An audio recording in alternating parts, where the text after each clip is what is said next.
You know those old animatronic robots at theme parks? Oh, yeah. The ones where you can basically hear the gears grinding. Exactly, the ones where you can almost hear the servos whining as their, like, rubber jaws flap open and shut. Right, yeah. The movements are just so jerky. I mean, they hit their marks, sure, Yeah. but nobody's ever going to confuse them for a living, breathing person. No, not at all. It's an illusion that just shatters the second you actually pay attention to it. And honestly, for the longest time, that is exactly what synthetic audio has felt like. Oh, completely. You know, you type a sentence into a computer and out comes this stiff, overly enunciated voice that sounds like it's reading a ransom note. Yeah, it conveys the basic information, but it completely strips away the nuance, the humanity, Hmm. the actual communication happening beneath the words. Right. But today, we are stepping completely off that old animatronic ride. Welcome to today's deep dive. We've got a really fascinating mission for you today. We are unpacking Microsoft's VibeVoice. Which is just a massive leap forward. It really is. It's a groundbreaking new open source AI audio stack.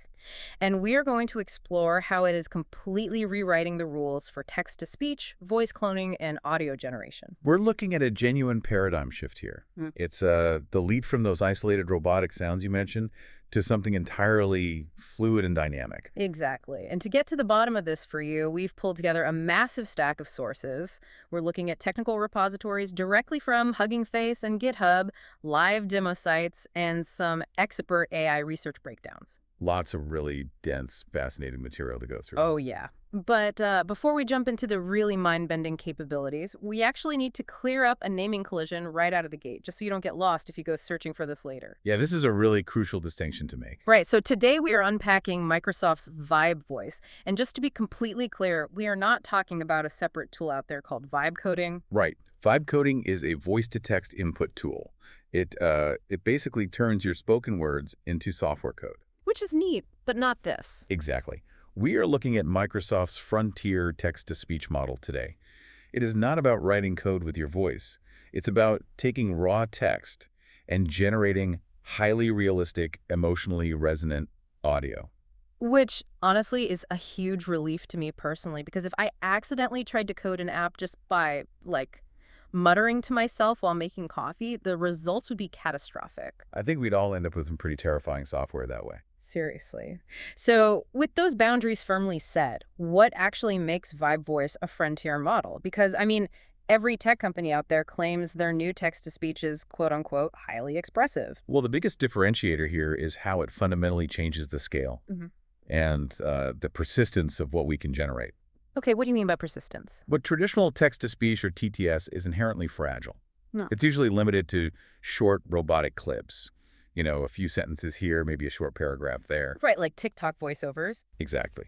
If you try to feed a standard TTS model a 50-page script, the errors just compound. It loses the intended emotion, the pacing flattens out, and it just devolves into a monotonous drone. It essentially gets tired or confused. Right.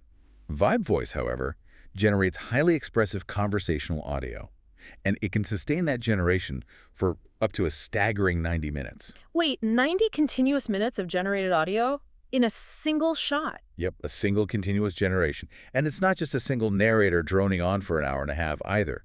The model can handle around 4 distinct speakers in a single generation. Wow. 4 completely different voices. Yes. And it perfectly manages natural turn-taking, meaning the voices can actually pause for each other or, overlap slightly during an interruption and react in real time. That's incredible. And most impressively, it keeps each of those 4 voices entirely consistent from minute 1 all the way to minute 90. Okay, my mind immediately goes to the listener experience here. Old TTS is like a GPS giving you rigid, blocky directions, turn left in 100 feet. That's exactly what it sounds like. Right. But what you're describing sounds less like software and more like a fully cast radio play, like it's happening in real time. That is a great way to visualize it. And it goes far beyond just reading words off a page with decent inflection. The model understands context deeply. How deep are we talking? Well, it can inject spontaneous human reactions. Yeah. Like a genuine-sounding laugh in the middle of a sentence, or a heavy sigh. It could do a sudden shift in tone when the topic gets serious. Wait, so it's acting? Basically, yeah. It handles raw emotion, it can seamlessly mix in background music, and the demos even showcase its singing. It really captures the acoustic reality of human interaction. I can totally see how that changes the game for the media you interact with every day. Imagine your daily news briefing being delivered not by a flat robotic voice, but as a dynamic podcast between two AI hosts who actually sound invested in the stories. It makes it so much more engaging. It does, but I have to stop you because mechanically this sounds impossible.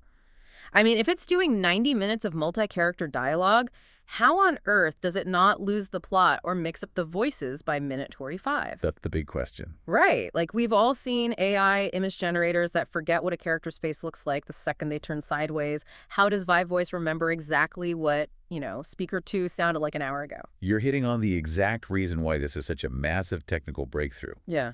To understand how it maintains that consistency, we have to look under the hood. Okay, let's open it up.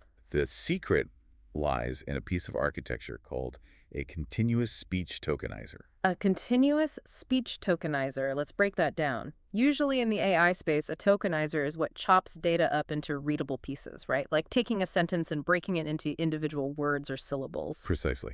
Now, in traditional audio AI, they use what are called discrete codes. They chop the audio wave up into tiny, rigid pieces, essentially creating a massive alphabet for sound. Okay, that makes sense. So what's the issue with doing it that way? The problem with discrete tokens is memory.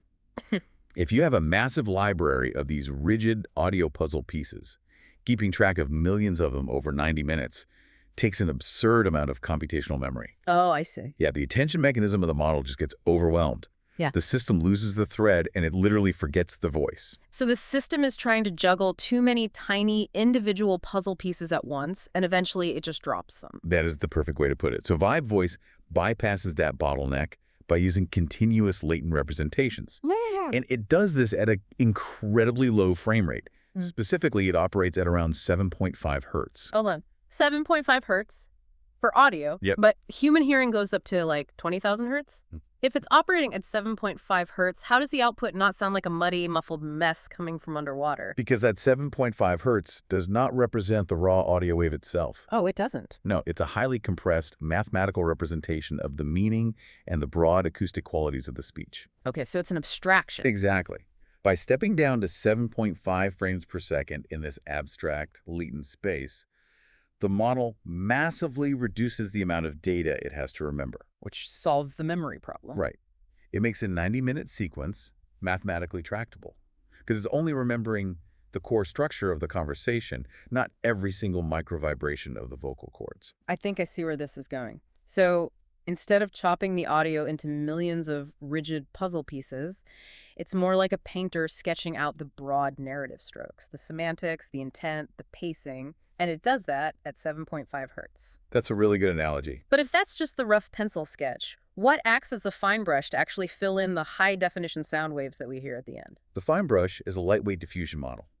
The system uses something called multi-scale encoders, which essentially creates separate processing pathways. Okay, pathways for what? Well, one pathway is focused on the long-term semantic context, the phrasing, the intent, the emotional arc of the scene. That's your broad sketch. Right. The other pathway captures the short-term acoustic features, the pitch, the timbre, the specific gravel in a speaker's voice. So it completely separates what is being said and how it should feel from the actual physical sound of the voice. Exactly.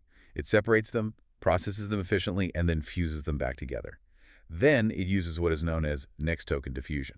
Next token diffusion. How does that work? Basically, a large language model, an LLM, very similar to the ones that power text chatbots, processes your script. Then, that diffusion head we mentioned looks at the script and predicts the next chunk of high-fidelity audio, step by step, removing noise until it forms a perfectly clear sound wave. Wow. Yeah. Architecturally, it builds on what's known as a VLE style system. VLE. What did that establish in the space, for those of us who might have missed it? Sure. For those who haven't tracked Microsoft's earlier research, VLE was one of the first models to suggest a radical new approach. It proved that you could stop treating audio generation purely as a digital signal processing problem and start treating it exactly like a language modeling problem. Oh, interesting. So it's treating audio like text. Exactly. It predicts the next audio token, just like a text AI predicts the next word in a sentence. VibeVoice takes that foundational idea and just scales it up drastically. But wait, if this is essentially an LLM under the hood, and we all know text LLMs are notorious for hallucinating facts or going off the rails, what does an audio hallucination sound like? That's a great question. Does it suddenly output phantom background voices or, like, bizarre heavy breathing if it loses the thread? That is a very real challenge in audio generation, and you're right to bring it up. When you give an audio model too much freedom, it will drift into noise. It might start slurring words, or you might hear weird digital artifacts that sound like someone whispering in another room. That sounds mildly terrifying, honestly. It can be, but that is exactly why the multi-scale encoders are so vital. That 7.5 hertz semantic pathway we discussed acts as a rigid guardrail. Oh, I see. Because the model is forced to constantly align the audio generation with the logical meaning of the script, it prevents the diffusion head from wandering off and hallucinating random sounds. It keeps the audio strictly anchored to the text. That is incredibly elegant. And if the model fundamentally treats speech as a language task, rather than just applying a digital audio filter, that has to unlock some powerful capabilities for the user. Oh, absolutely. The sources actually emphasize something called zero-shot voice cloning. How does that work? It is arguably its most impressive feature. VibeVoice only needs a roughly 10-second audio sample to fully clone a target voice. Wait, 10 seconds? Just 10 seconds. From that tiny little prompt, it can synthesize entirely new 90-minute speech while perfectly preserving the timbre, the resonance, and the emotional style of the original speaker. Okay, I have to challenge you on that 10-second requirement, because I've messed around with consumer voice cloners, and usually if you want something that doesn't sound completely artificial, you need 10 or 15 minutes of pristine studio quality audio. That's historically been true, yeah. So, if I give VibeVoice a 10-second clip I ripped from a noisy YouTube video, isn't it just going to clone the background noise and the room echo along with my voice? You would think so, but this is where treating audio as a language model works its magic. Because it's deeply analyzing the acoustic properties in that latent space we talked about, it isn't just blindly copying the raw audio file. So what is it doing? It isolates the core identity of the voice, the resonance of the chest, the specific shape of the vowels, and it separates it from the environmental noise. It extracts the voice and just leaves the room behind. That's wild. Okay, that leads me to a very practical question for the listeners who want to try this out. If I feed VibeVoice a 10-second clip of me sounding incredibly panicked, say I'm breathing heavily, speaking frantically because I'm telling a scary story, will it permanently clone me as an anxious, panicked podcaster for the entire 90 minutes? That's a really common concern. Right. Or does the LLM's understanding of the script override that initial emotion? The script and the context always win. Oh, really? Always. The 10-second clip provides the baseline acoustic identity. It tells the model the physical properties of your vocal cords. But if your new script says, hello, speaker sighs deeply and speaks in a calm, soothing voice, the LLM understands the semantic intent of calm and soothing. So it adapts. Exactly. It will take your uniquely panicked voice print, strip away the panic, and dynamically shift the pacing, the tone, and the pitch to match the new script. It uses your voice, but it acts out the exact emotion the text demands. It's not just cloning a sound, it's creating a synthetic actor that wears my voice. That's a brilliant way to frame it. And it gets even more fascinating when we look at a feature called cross-lingual prosody. Cross-lingual, so it can hop across different languages. Yes, and it does so while transferring the unique speaking style, the prosody. Give me an example of that. Sure. For example, it can take a Spanish speaker's unique cadence, their specific style of fast-paced emphasis and pausing, and apply it to synthesized English speech. Wow. And it does this while keeping the underlying voice identity totally recognizable. So if a Spanish content creator wanted to dub their videos into English for a global audience, it wouldn't just be their voice speaking flat robotic English. It would be their voice speaking English, but maintaining all of their original energy, their rhythm, and their cultural speaking style. Exactly. It separates the mechanics of the new language from the acoustic identity of the original speaker. That's huge. It is a massive breakthrough for localization. It means creators can connect with global audiences without losing the personality that made them successful in the first place. Okay, let's step back and look at the logistics of this for a second. We are talking about a system running complex, multi-scale encoders, doing next token diffusion, managing zero-shot cloning, and generating 90 uninterrupted minutes of multi-character audio. It's a lot of heavy lifting. It's a ton of heavy lifting. Usually, running an LLM that heavy requires a massive server farm, which means for the user a very expensive subscription fee or a costly API that charges you by the minute. Can a normal developer or creator actually afford to use this? Or is it locked behind a massive corporate paywall? That is the biggest plot twist in all of the source material. Yeah. It is the exact opposite of a walled garden. VibeVoice is an open source stack. Open source, as in anyone listening right now can just download the repository. Anyone. It is fundamentally designed to run locally on your own hardware. There is absolutely no mandatory cloud API. You do not have to send your scripts or your voice data to Microsoft servers to generate the audio.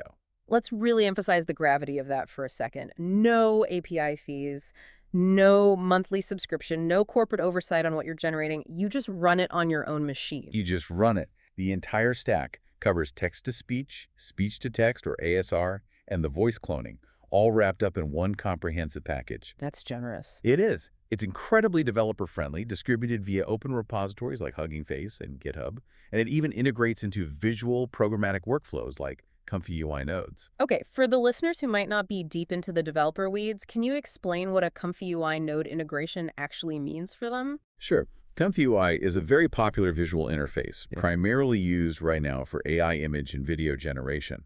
You don't write code. You drag and drop these little visual boxes called nodes to create a pipeline. Ah, yeah. You connect a box that says load image to a box that says apply filter. By having VibeVoice available as a Comfy UI node, it means creators can integrate world-class speech generation directly into their existing visual workflows without knowing how to program. That is so intuitive. Right. You can literally drag a text input node, type your script, connect it to a VibeVoice generator node, plug in a 10-second audio file, and output a finished emotional podcast. That shifts the power dynamic completely. Let's think about a solo video game developer.